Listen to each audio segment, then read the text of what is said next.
Vice President Sara Duterte is throwing a party for the media on the morning of December 11. Oy, wow, party!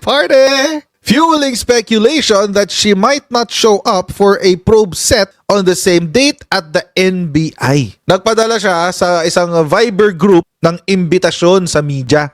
Alam niya na meron siyang dapat subpina na hearing na dapat niyang puntahan. Pero in-schedule niya ng alas 11 ng tanghali. So December 11 po, dapat pupunta si Sara Duterte upang tukdin ang kanyang obligasyon sa batas at humarap sa NBI para magsumite ng kanyang statement. May history na ho ito ng pagtakas ni Sara Duterte sa responsibilidad.